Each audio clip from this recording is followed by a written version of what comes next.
भोलेनाथ ने कहा कि देखो मैं कथा तो सुनाऊंगा, लेकिन मेरा एक नियम है कि कथा सुनाते समय मैं आंखें बंद करके सुनाता हूँ।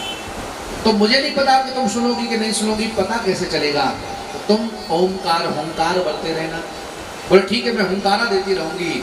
आज भगवान शिव माता पार्वती को कथा सुनाने से पहले 3 बार ताली बजाई है। एक ताली बजाई तो आसमान में उड़ने वाले जितने नवचर हैं सब चले गए। दूसरी ताली बजाई तो पृथ्वी पर रहने वाले सभी जीव चले गए। तीसरी ताली बजाई तो जल में रहने वाले सभी जीव वहां से चले गए कैलाश को छोड़कर। ये जीवों को चले जाने का अर्थ क्या है? क्यों भगवान ने सारे जीवों को वहां से भगाया? इसके पीछे भी एक मूल बात है। भगवान की जो कथा है वो सबके लायक नहीं है। भगवान की कथा सुनने का अधिकार सबको प्राप्त नहीं हो सकता। भगवान की कथा वही सुन सकता है जिसके पुण्य इकट्ठे हो गए हैं, जिसके जीवन में पुण्य अर्जित होते हैं, तब भगवान की कथा मिलती है। ऐसे ही किसी को भगवान की कथा नहीं मिल सकती। आप कभी कभी ऐसा होता है, आप देखो भगवान की कथा हो रही है और पड़ोस का व्यक्ति अपने घर में सो रहा है। ये क्या है? ये यही है कि उसके पुण्य अर्जित नहीं हो पाए। बस पुण्य के बिना भगवान की कथा में आपका आगमन नहीं हो पाएगा। तो इन्होंने भी कहा कि भाई ये जीव कौन है?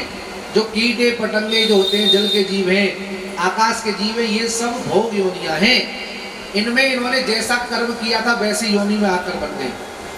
अब जो वो जीव बनकर आए हैं ये सब भोग योनि हैं। अपने अपने योनियों को भोग कर जाएंगे, फिर दूसरे जन्म में जाएंगे। ये योनियां भोग जीवन के लिए मिली हुई हैं। देखो कोई कुत्ता कथा सुनकर सिद्ध नहीं हो सकता, कोई पक्षी नहीं हो सकते, क्योंकि ये भोग योनियों ने केवल भोग कर जाना है। केवल कथा का फल तो मनुष्यों को प्राप्त हो सकता है।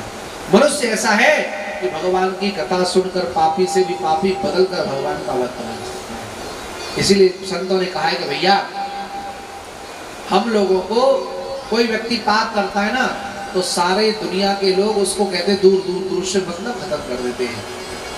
संत कभी ऐसा नहीं करते। पापी से द्वेष नहीं करना जाता, पाप से द्वेष किया जाना चाहिए। द्वेष किससे किया जाता है? पाप से, पापी से नहीं। क्यों?